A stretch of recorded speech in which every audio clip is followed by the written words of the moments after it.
네, 조기 대선 가능성이 점점 커지고 있습니다. 이번 설 민심은 조기 대선 판도를 가르는 최대 분수령이 될 전망인데요. 네, 빨라진 정치권 움직임과 함께 설 이후의 전국 전망 짚어보겠습니다. 박태우 고려대 연구교수, 박창환 장한대 교수 나와 계십니다. 네, 어서 두 오세요. 분 새해 복 많이 받으십시오. 새해 복 많이 받으십시오. 안녕하십니까. 앞서 리포트를 보셨지만 이번 설 밥상에 오를 주요 이슈는 역시나 이 벚꽃 대선, 조기 대선 아니겠습니까? 여야 대선 주자들 모두 이 민심 잡기에 여념이 없는데 설이 지나면 이 문재인 반기문 양강 구도 여기에 좀 변화가 있을 것 같습니까? 어떻게 보시나요? 당연히 변화가 있겠죠. 예. 사실 그 반기문 유엔 사무총장이 귀국하기 전에는 어느 정도 반기문 씨가 좀 고공행진을 하다가 지금 들어와서 한 6, 7% 떨어지고 이래서 지금 문재인 반기문 양강 구도가 조금 좀 변화가 있습니다. 그래서 지금 전략을 다시 짜고 반기문 유엔 사무총장이 여러 가지 지금 고민을 하다가 광풍행국을 하고 또 고향에도 가고 또 전문가들 만나서 토론도 하고 캠프도 정비하고 이런 와중에 있는데 이번 4일 정도의 연휴를 지난 다음에 분명히 민심이 변화가 있을 겁니다. 물론 문재인 후보는 지금 최대 어떻게 보면 현재 상태에서는 가장 높은 그 지지율을 가지고 자기 이제 대세를 굳히는 전략을 갖고 있지만은 반기문 전 유엔 사무총장을 비롯한 다른 후보들은 이러한 후보를 어떻게 하면 좀 흔들고 자기 영역을 확보할 수 있을까 셈법 마련에 분주하기 때문에 개헌을 고리로 해서 그렇게 하고 있고 합종 연행을 통해 가지고 어떻게 내 영역을 확보할까 이런 고민을 하면서 지금 설 민심을 보내고 있다. 그래서 이제 설 민심이 끝나면은 본격적으로 아마 합종 연행을 하고 개헌 문제를 가지고 화두를 던질 것이다. 이렇게 판단이 됩니다. 네, 교수님은 어떻게 보십니까? 반기문 전 총장이 우리나라에 들어오면은 마이다스의 손이 되지 않을까 이런 예측이 많았는데 지금까지 성적표를 놓고 보면은 마이다스가 아니라 마이너스의 손이 되고 있습니다. 들어와서 족족 그 지지율 하락만 지금 겪고 있는데요. 양강 구도가 이러다가 무너지는 거 아니냐라고 하는 우려까지 있을 정도입니다. 그러니까 이제 현재 변하지 않는 거는 문재인 대세론이고요. 이 문재인 대세론을 뒤집기 위한 여야의 이 복잡한 이 셈법이 과연 잘 되느냐 이거에 따라서 달려 있겠지만 지금 여야를 넘나드는 만남들이 이어지고 있는데 현재까지의 탐색전을 보면은 이 문재인 대세론을 뒤집을 만한 판을 흔들 만한 어떤 이합 집산이 과연 가능하겠느냐 이런 그 물음표가 있고요. 오히려 그런 이합 집산이 국민들에게 어떤 정치 교체에 희망을 주는 게 아니라 이건 정치인들의 어떤 권력 나눠 먹기로 이렇게 보이는 면들이 있기 때문에 지금 과연 양자 구도가 아니라 이러다가는 이제 다자 구도가 될 가능성이 현재로서는 높지 않나 이렇게 지금 전망이 되고 있습니다. 두 분이 말씀하신 것처럼 일단은 문재인 전 대표의 독주가 돋보였습니다. 그렇다면 앞으로 이 대세론을 이어갈 주요 과제는 무엇일까요? 역시 지금 우리 대한민국이 처한 여러 가지 어려운 상황들을 어떻게 지금 극복할 것인가. 특히 알다시피 지금 한반도 주변에 신냉전 구도가 오면서 안보 문제가 아마 북핵 문제를 중심으로 첨예화되고 미국과 중국 간의 패권 갈등이 좀 굉장히 커지고 있습니다. 안보가 없으면 경제가 어디 있어요? 민생이 어디 있고. 그래서 안보 문제를 어떻게 타개하느냐는 그런 담론을 만드는 후보가 중요할 것 같고 둘째는 역시 민생 경제입니다. 일자리가 최악이고 지금 청년 일자리가 말이죠. 10% 이상 이렇게 실업률에 오면서 어떻게 이렇게까지 됐는지 너무 힘든 상황입니다.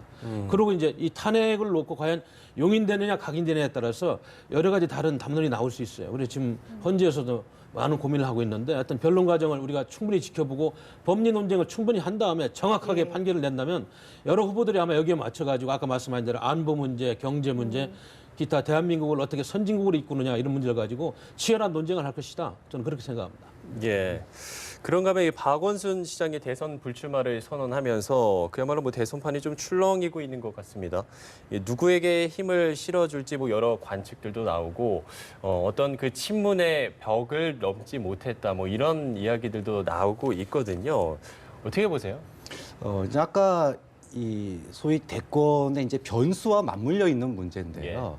지금 안보 문제, 또 민생 문제, 경제 문제 여러 가지 중요한 쟁점들이 많습니다. 근데 이러한 변수들이요. 후보들이 사실 예비 후보들이 다양한 민생이나 안보의 이슈들을 내놔도 이게 지금 탄핵 정국 그다음에 이 트럼프 취임 이후에 이 외교 정세의 변화, 국제 정세의 변화에 다 블랙홀처럼 빨려 들어가고 있어요. 그러다 보니까 이 예비 주자들이 합종 연행을 하든 어떤 좋은 정책을 내놓든지 간에 예. 국민들이 거기에 관심 가지기에는 너무나 큰 뉴스들이 많이 나오고 있는 겁니다.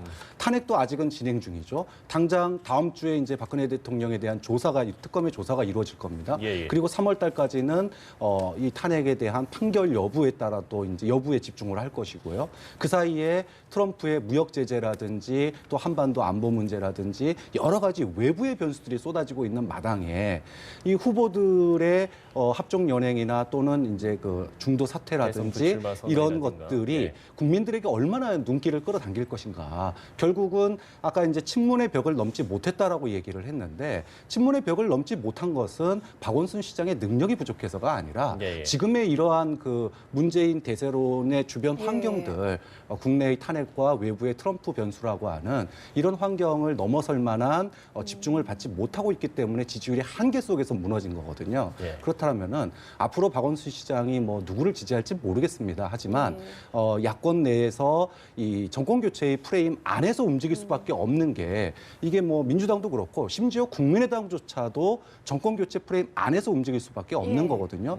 그렇다고 본다면은 지금 소위 여야를 넘나드는 이합 집산은 쉽지 않을 것 같고 예. 그럼 내부에서 소위 2위 싸움, 그러니까 문재인과 결선 투표제가 되니까 이런 2위 싸움과 그 이후에 야권 여권의 이 단일화 움직임 그래서 양강 구도로 만들어지기 위한 과정에 얼마나 이 국민들의 관심을 끌어들이느냐가 관건인데 현재로서는 너무나 대선이 짧기 때문에 예. 이 양강 구도로 만들어지기가 쉽지가 않겠다. 그렇다면은 결국은 각자가 이번 대선을 바라보는 게 아니라 네. 대선 이후에 이 다당 구도가 살아남기 위한 자신의 텃밭을 지키고 지지층을 지키기 위한 대선 이후를 바라보는 정치 각 당의 행보가 이어질 가능성이 있다. 그런 점에서 저는 뭐 대권의 그런 변수가 큰 흐름 자체가 변하기는 시간적으로 너무 한계가 있지 않나라고. 일단 시간도 짧고 네. 그리고 그 여러 가지 상황, 뭐 탄핵 정국이든 여러 가지 상황 때문에 일단은 문재인 대세론이 계속 좀 유지될 거라고 보시는 네, 거예요. 너무 큰 변수들이 많다. 근데 이제 우리 이제 박 교수님 좋은 말씀하셨는데 예. 말씀하시는 와중에 지금 뭐 조기 대선을 기정사실하시는 것 같아요. 예를 들면 뭐 3월 초 이전에는 탄핵이 결정나서 아마 조기 대선 할 거다. 근데 저는 네. 조금 생각이 다른 게 뭐 일단 벚꽃 대선으로 이제 관측들이 여러 관측들이 근데 나오고 언론에서 그렇게 많이들 이야기하는데 저는 좀 생각이 다릅니다. 제가 이야기하는 법을 아는 분들은 또 그렇게 이야기를 안 해요. 그러니까 언론에서는 그렇게들 왜 이렇게 급하게 전부 3월 초까지는 현재가 나와서 벚꽃 대선을 몰아가는지 저는 모르겠어요. 그건 아닌 것 같고 예, 좀 예. 더 정확하게 봐야 될 거고. 그리고 이제 후보들이 지금 내는 공약들을 보면은 안보 문제가 사실은 훨씬 중요한데 지금 우리 생존권과 관련된 일자리 문제라 민생 문제에 지금 포커스를 맞추는 경향이에요. 그럼 그 얘기는 뭐냐면 국제 정치라든지 이런 문제에 대해서 지금 전문가가 없습니다. 후보 중에서 반기문 예. 사무총장이 앞으로 어떤 문제를 내놓을지 그건 지켜봐야 되고요. 문재인 대표적인 고공행진하고 있는 문재인 지금 더불어민주당 뭐 공식 후보는 아닙니다만 대선 출마자도 뭐 노동시간 단축으로 일자리를 뭐 50만 개를 만든다. 공군 부분에 일자리를 확대한다. 그리고 대통령 직속으로 일자리위원회를 만든다. 이렇게 지금 아마 그런 쪽으로 지금 공약을 많이 내고 있고 안보 부분은 조금 소홀한 예를 들면 이런 겁니다. 지금 만에 하나 트럼프 행정부가 들어서 가지고 한미 FTA, 한미 자유무역협정이 뭐 재개정된다든지 만에 하나 이것이 흔들린다고 그러면 지금 동계도 나와 있잖아요. 2020년까지 우리나라에 130억 달러 손실이 있고 예. 일자리가 한 13만 개가 없어집니다. 아주 구체적으로 나와 있는 현상들이 우리가 그래서 이런 대선 후보들이 구름 잡는 이야기보다는 구체적으로 현안을 가지고 정말 대처할 수 있는 그 능력이 있는지 그걸 국민들이 보기를 원하는데 지금 대선 후보들 하는 이야기는 뭐 모르겠어요. 참모들이 써준 걸 가지고 하는지 또 뭐 공부를 많이 해서 그런지 모르겠습니다만 조금은 좀 본인의 가슴에서 나와서 이건 정말 이렇게 하겠다는 호소력이 좀 떨어진다. 그래서 앞으로 안보 문제라든지 민생 문제를 조금 더 좀 진실성 있고 좀 구체성 있게 접근하는 게 좋겠다 이런 말씀 그럼 드립니다. 교수님 그럼 이런 건 어떻게 보세요? 지금 뭐 이재명 시장 그리고 뭐 안희정 충남도지사 등 50대 기수론 하면서 어떤 세대 교체 이런 이야기들이 좀 나오고 있지 않습니까? 그렇습니다. 이제 바른정당에서도 유승민 대표하고 네, 또 남경필 남경필 지사가 지사도 지금 있고. 뭐 50대라고 해서 그렇게 하고 있고 안희정 지사 좋습니다. 젊은 사람들이 50대면 그리고 또 젊지도 않습니다. 예? 미국은 뭐 클린턴 대통령, 오바마 대통령이 40대 중반에 대통령했는데 그걸 젊다고 할 수 있어요? 뭐 중국을 보고 그렇게 이야기하는지 모르겠는데 우리 대한민국이 지금 건강한 좀 정치 문화가 필요합니다. 보수도 이제 알다시피 가치와 공동체의 문제에서 헌신, 희생 여러 가지 지금 담론을 일부 영역이 많잖아요. 그리고 좀 진보 쪽에서 안희정 씨나 이재명 시장이 할 수 있는 이야기도 엄청나게 많습니다. 평화라든지 인권, 양성평등 문제 이런 것들에 대해서 진정한 논쟁을 통해 가지고 과거에 60대나 70대에서 못한 그런 논쟁을 좀 여기서 치열하게 하면서 야 대한민국 정치 앞으로 미래의 희망이 있다. 이런 부분을 이렇게 했으면 좋겠다. 이런 부분을 좀 해주면 우리 정치 발전에 큰 도움이 되는 거 아니겠어요? 네, 그렇게 느껴집니다. 만약에 문재인 대세론이 흔들릴 경우에 후발주자인 또 다른 친노 적자죠. 이 안희정 충남지사나 아니면 혹은 탄핵 정국에서 강한 추격을 보였던 이재명 성남시장 중에서 누가 대안이 될 수 있다고 보시나요? 서로 장단점이 분명합니다. 이제 만약에 문재인 대세론이 흔들린다라는 전제 하에 말씀을 드린다면 저는 누가 더 확장성을 가지고 있느냐의 문제라고 봐요. 그러니까 이재명 시장 같은 경우에는 이 보수와 진보의 대결이 극화됐을 때 지지층이 더 결집이 있을 수 있는 후보입니다. 예. 즉 이제 확장성이 앞으로 눈에 보이려면 이 보수의 어떤 그 위협이 소위 말해서 이 야권이 이제 정권 교체를 하는데 위협이 커지는 상황이 돼야 되는 거고요.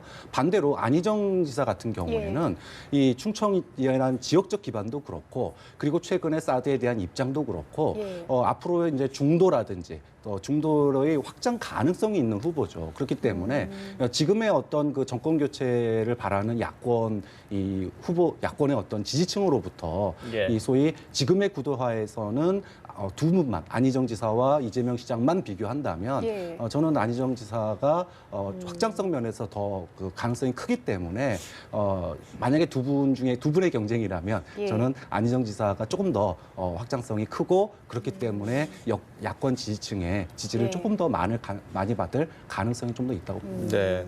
그런가 하면 이 황교안 권한대행이 최근 또 떠오르고 있고요. 그다음에 이회창 총리의 지지까지 받고 있는 유승민 의원이 과연 이게 보수의 대안이 될 수 있나 이런 이야기도 좀 있거든요. 여기는 어떻게 보십니까?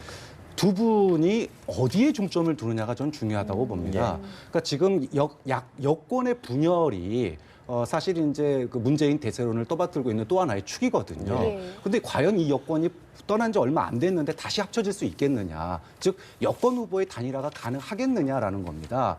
넓게 봤을 때 반 전 총장까지 포괄해가지고 반 전 총장이 보수표를 가져간다면 모를까. 그게 실패한다고 그랬을 때 유승민, 황교안, 소위 새누리당과 바른정당의 이 생존 싸움이거든요. 이런 생존 싸움에서 두 후보가 하나로 합쳐진다? 결코 쉬운 일이 아니라고 봅니다. 그렇기 때문에 저는 그 아까도 이제 다음 그 이번 대선이 다자구도가 될 가능성이 있다고 보는 게 야권에서도 다자가 나오지만 여권에서도 다자가 나온다. 왜? 새누리당은 이렇게 간다 그러면은 소멸되거든요. 그렇다면은 소멸되지 않기 위해서는 최대한 뭉쳐 있을 필요가 있는 거고요. 그래서 지금 소위 그 보수층에서도 아주 강한 보수 측에서는 이대로 무너질 수 없다. 황교안이라도 내세워서 우리가 지지층을 가지고 TK당으로 줄어들더라도 다음 총선을 보고 또 다음을 내다보고 해야 되기 때문에 유승민 의원 쪽도 마찬가지죠. 바른정당도 그렇기 때문에 여권 보수 후보의 단일화는 쉽지 않은 상황이다라고 봅니다.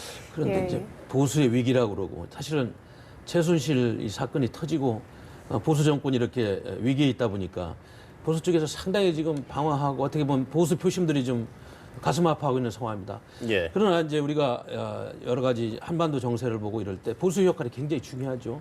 북극강병이라는 과거에 7, 80년대 패러다임입니다. 우리나라는 아직도 그 숙제를 더 해야 되고 그리고 북한 문제를 볼 때 모르겠어요. 뭐 여러 학자들마다 견해가 다릅니다만 저는 제가 이제 보수적인 학자들과 교류하면서 세미나도 이렇게 하고 하다 보면 북한이 개혁 개방으로 가는 것보다는 급변 사태, 붕괴 가능성이 저는 70% 정도로 보고 있는데 그럼 이런 문제에 대해서 대한민국 보수의 역할이 굉장히 큰 거예요. 더군다나 트럼프 행정부가 이렇게 지금 출범한 상황에서 미국 보수 정권하고 대한민국 보수가 이렇게 한반도에 급변 사태가 있을 때 이걸 어떻게 엮어내고 어떻게 잘 대처할 것인가 굉장히 사명이 있는 겁니다. 그렇기 때문에 좀 틀을 키워가지고 우리 이거 후손들의 문제하고 연관되기 때문에 국내 정치 조금만 문제만 가지고 여기 다툼할 게 아니고 우리 대한민국이 갈 방향 앞으로 여러 가지 닥칠 안보 변수, 경제 문제도 있습니다. 이런 걸 다 종합적으로 보면서 보수가 좀 재정립해가지고 황교안 씨가 되든 누가 되든 정말로 좀 주자가 나와야 되겠다. 역사의식과 국가관과 바른 가치관을 가진 보수 후보가 나와서 30% 정도의 보수층을 끌고 가고 그리고 40% 중도 지역에서 얼마나 가져올지 모르겠습니다만은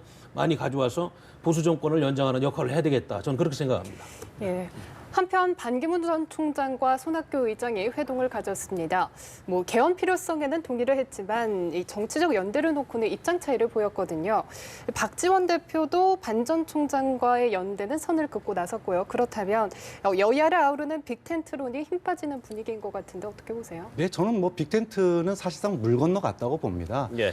반 전 총장이 여야를 아울렀으면 좋겠다, 보수와 진보를 아울렀으면 좋겠다라고 얘기를 했는데 손학규 전 고문은 개혁 쪽에 서야 된다라고 분명히 얘기했습니다. 또 손학규 전 고문과 연대 이제 합치기로 한 박지원과 국민의당은 새누리당 출신과는 연대가 안 된다라고 이미 못을 박은 상태예요. 예. 그렇다고 본다면은 이 반 전 총장과 그다음에 손학규 전 고문과의 만남은 차이만 확인했다. 원론적으로 뭔가 정치가 바뀌어야 된다라고 하는 데 대해서 공감을 하고 개헌이라고 하는 필요성에 대해서는 공감하지만 누가 주도를 하느냐. 즉 보수와 진보를 아우르는 그런 그 경선의 장이 열리고 통합의 장이 열린다면 반 전 총장이 유리할 것이고 개혁이 주도하는 그런 판이 열린다 그러면은 손 전 고문이나 아니면은 국민의당이 좀 더 유리할 수 있는 이런 상황인데 이런 이해관계 속에서 과연 두 후보 또는 양 진영이 합쳐질 수 있겠느냐. 저는 오늘 지금 반 전 총장과의 이런 회동이 차이만 확인하는 회동일 뿐이고 이런 차이만 확인하는 회동이 지금 소위 이제 3지대를 얘기하고 빅텐트를 얘기하는 현실이다. 즉 이해관계 속에서 소위 반문 세력의 결집이라고 하는 게 얼마나 어려운 거고 비현실적인지를 보여주는 한 단면을 보여줬다고 보거든요. 그런 점에서 빅텐트 사실상 물 건너 갔다라고. 근데 물 건너 갔다고 하는 이야기는 너무 성급한 이야기 아닙니까? 아마 설 지나면 좀 더 본격적으로 왜냐하면 대선이 얼마 안 남았다는 말씀들을 하시니까 진행될 것이고 그 말씀 맞는 것 같아요. 손학규 전 지사나 안철수 전 대표하고는 조금 좀 반기문 총장하고 결이 많이 안 맞습니다. 어차피 지금 오늘도 아까 손학규 전 지사가 저는 보수를 대표하는 사람하고는 안 한다. 그리고 진보라든지 개혁을 메인으로 해야지 그거를 곁다리로 하면 안 되겠다는 이야기인데 제가 보기엔 일단 그래요. 어쨌든 국민의당과 좀 손을 잡을 어떤 연대 가능성이 일단은 지금 점쳐지고 있지 않습니까? 그런데 이제 자강론이 나온 다음부터는 조금 어려워지겠는 게 사실이에요. 그러나 이제 제가 보기에는 더불어민주당에서 비문 세력 중에서 김종인 전 대표를 중심으로 한 일부 세력들하고는 반기문 씨하고 합쳐질 확률은 많이 있습니다. 그거는 왜 그러냐면 일단 철학이 맞고요. 그리고 반기문 씨가 흘렸잖아요. 저는 개헌을 찬성하고 그리고 대선 전에 절대적으로 이원 집중제로 개혁을 해서 자기는 외치를 하는 외교안보를 하는 대통령을 하고 내치 총리를 주겠다. 그래서 구체적으로 경제민주화 총리도 괜찮다 이런 메시지를 주는 거 보면 손학규 안철수 씨보다는 김종인 씨 쪽하고 또 그 외에 이제 바른정당 쪽 있잖아요. 김무성, 유승민 쪽 이런 쪽하고 같이 할 확률은 많다. 그러나 새누리당도 지금 끊임없이 변하고 있고 진보적인 임명진 비대위원장을 영입해가지고 당을 바꾸기 때문에 이 부분이 어떻게 될지는 설 민심이 이제 이야기하는 그 지표를 보면서 설 연휴가 끝난 다음에 상당히 좀 본격적으로 논의가 될 것이다. 지금 빅텐트는 안 된다 이렇게 이야기하기는 조금 이르지 않나 이런 생각이 들어요. 일단 이 반기문 전 총장이 설 이후에 입당 여부를 밝힌다라는 그런 이야기도 있고요. 실제로 설 이후에 그러면 반기문 전 총장이 선택할 수 있는 향방이 어디로 갈 거라고 보세요? 지금이라도 전 늦지 않았다고 봅니다. 다음 이번 대선에 나와서 뭔가 승부를 보려면 위험을 감수할 필요성이 있어요. 그동안에 돌아와가지고 너무 안전한 곳에만 계시다 보니까 모험을 하지 못하고 있거든요. 즉 바른정당이나 새누리당 이런 보수까지 다 안고 가려다 보니 여기저기 지금 아무도 못 안고 가서 지지율이 떨어지고 있는 거라고 생각합니다. 그런데 이제 본인이 제가 봤을 때는 국민의당에 입당하거나 이런 도전을 하기에는 쉽지가 않은 상황일 것 같고요.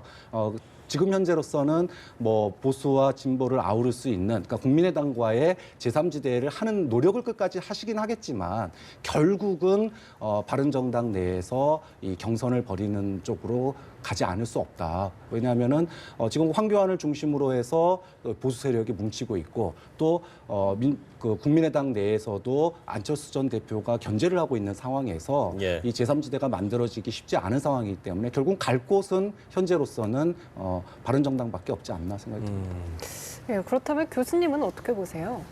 저는 반기문 총장은 지금 아까도 말씀드렸습니다만 손학규 전 경기지사나 안철수 전 국민의당 대표하고는 조금 감이 멀어지지만 그 외의 세력들하고는 여러 가지 다양한 변수가 있다고 봐요. 김종인 씨도 아까도 말씀드렸고 그리고 바른정당이 이념적으로는 지금 어떻게 보면 반기문 씨가 지금 걷고 있는 중도 행보하고 많이 가깝지만은 새누리당이 그래도 지금 여러 가지 조직력이라든지 물적 자원을 갖고 있기 때문에 반기문 씨가 거기를 무시할 수 없어요. 그리고 새누리당이 지금 당명도 바꾸고 당을 혁신하면서 당을 좀 중도 보수당으로 완전히 지금 탈바꿈하려고 그러는데 보수보다는 중도 쪽으로 가려는 노력을 하려고 하기 때문에 정우택 원내대표가 임명진 비대위원장을 좀 진보적인 인사로 들어온 거 아니겠어요? 이런 걸 보면은 앞으로 반기문 총장이 마지막 선택을 할 때는 여러 가지 지대를 엮어가면서 아마 손익 계산들을 두드려볼 것이다. 저는 그런 판단을 해봅니다. 예. 일단 정치권의 이야기는 여기까지 좀 해보고요. 저희가 박 대통령의 인터뷰가 사실 연일 이게 논란이 되고 있지 않습니까?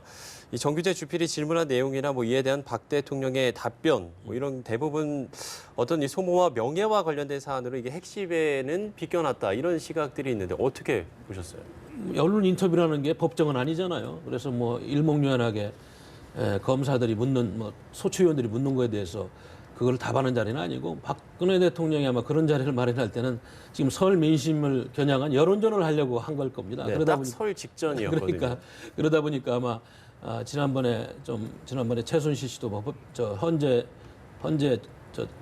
특검입니까? 특검에 나가면서 고함도 지르고 이런 상황도 있고 그런데 아마 저는 인터뷰를 보면서 물론 정규재 씨도 보수적인 인사고 하나의 인터넷 매체인데 그걸 들으면서 그런 생각이 들더라고요. 특히 또 이번 최순실 국정농단 사건을 갖다가 과거에 이명박 정권 때 광우병 사태 때도 전부 그것이 진실인 줄 알고 온 언론이 이렇게 했는데 나중에 알고 보니까 거짓이고 언론들이 그거에 대해서 통렬하게 반성하고 사과한 적이 있느냐 뭐 이런 메시지 있고 이런 걸 보면은 차분히 여론을 의식한 여론전을 하기 위한 하나의 인터뷰였다.